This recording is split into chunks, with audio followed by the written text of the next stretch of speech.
paz do Senhor, meus queridos irmãos. Hoje é o dia 55 do nosso desafio de lermos o Novo Testamento em 90 dias. E hoje vamos falar sobre Romanos capítulo 9 e 10. Capítulo 9. Os 3 capítulos seguintes abordam a história espiritual de Israel. Passada, capítulo 9, presente, capítulo 10 e futura, capítulo 11. O objetivo de Paulo é explicar por que Deus pôs de lado seu povo escolhido e como, em alguma data futura, restaurará essa nação. Do versículo 1 até o 13, nós temos a descrição da eleição de Israel. Versículo 1 até o 5, a bênção da eleição. Nós temos aqui adoção, Deus, por causa de seu amor, escolheu seu povo, a glória, a presença de Deus no tabernáculo, as alianças, Deus, por intermédio de Moisés e de Davi, deu alianças imutáveis a Israel, a doação da lei. Israel ouviu a voz do Senhor e recebeu dele as leis que deveriam reger a vida da nação. O serviço de Deus. No tabernáculo, o serviço sacerdotal era um privilégio concedido pelo Senhor. As promessas. Cumpriram-se muitas promessas do Antigo Testamento e ainda há muitas delas feitas para os judeus a serem cumpridas. Os pais, Abraão, Isaque, Jacó e os 12 filhos de Jacó são a fundação da nação.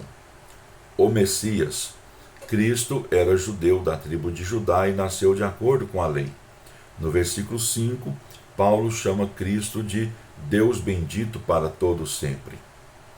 Nenhuma outra nação recebeu essas bênçãos magníficas, porém Israel tomou-as como certas e no fim rejeitou a justiça de Deus. Versículo 6 até o 13 nós temos aqui o fundamento para a eleição. Por escolha, Deus exerce sua vontade soberana para realizar seu plano perfeito. Lembre-se que Romanos 9 a 11 fala de eleição nacional e não de eleição individual. Paulo tem o cuidado de mencionar que se refere ao povo judeu e ao gentio, não a pecadores individuais. Abraão foi escolhido para ser o pai da nação hebraica, embora Paulo afirme que nem todo israelita seja mesmo filho de Israel. Abraão teve muitos filhos, mas apenas um filho escolhido, Isaque, o filho da promessa obtido pela fé. Isaque, ele era o filho da promessa de fé e Ismael era filho da carne por meio de obras. Todos os crentes são a verdadeira semente de Abraão, não apenas os que têm sangue judeu. Jacó. Deus escolheu Jacó mesmo antes de nascer, em detrimento de Esaú, o primogênito. Por quê? Para mostrar que se cumpriria o propósito de Deus de eleger sua nação. Esaú escolheu rebelar-se contra o Senhor, mas os propósitos de Deus não dependem das decisões do homem. Versículo 14 até o 33, a defesa da eleição de Israel. A doutrina da eleição nacional de Israel levanta diversas questões teológicas cruciais. Versículo 14 até o 18, há aqui uma pergunta, né? Deus é injusto? É claro que não, pois a eleição não diz respeito à justiça, mas à graça gratuita.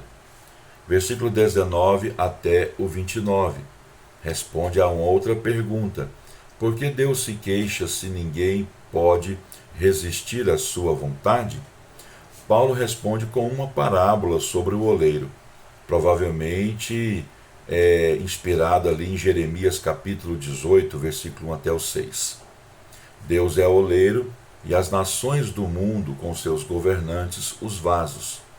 Alguns são de ira e Deus suporta-os com longanimidade até chegar o momento de destruí-los. Os outros são vasos de misericórdia que revelam a glória do Senhor.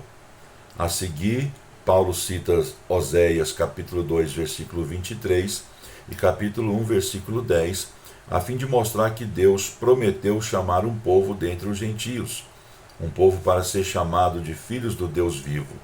Esse povo é a igreja. Ele, ao citar Isaías capítulo 10, versículo 22 e 23, mostra que há também um remanescente de judeus que será salvo. Em outras palavras, na eleição, o propósito do Senhor possibilitou que judeus e gentios sejam salvos pela graça. Versículo 30 até o 33 responde uma outra pergunta.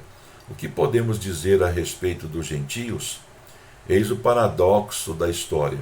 Os judeus tentaram ser justos e foram rejeitados, e os gentios foram recebidos apesar de não terem os privilégios dos judeus.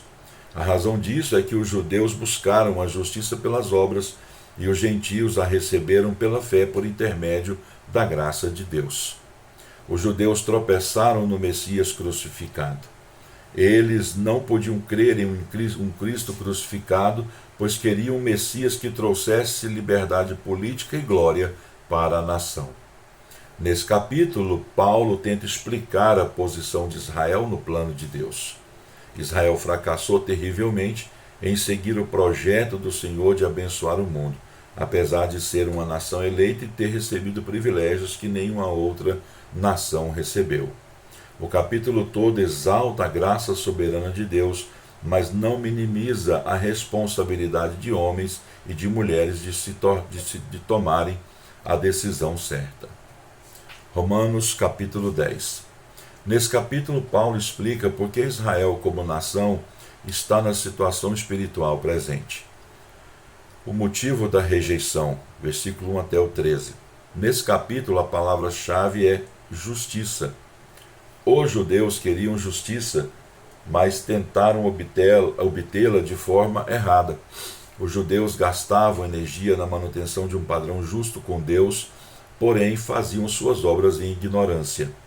A Bíblia fala de dois tipos de justiça: justiça decorrente da lei, que se refere à obediência à lei, e justiça decorrente da fé, que é uma dádiva do Senhor para os que creem em seu Filho. Os judeus não perceberam que a lei preparava o caminho para Cristo e que o reinado dela terminou na cruz.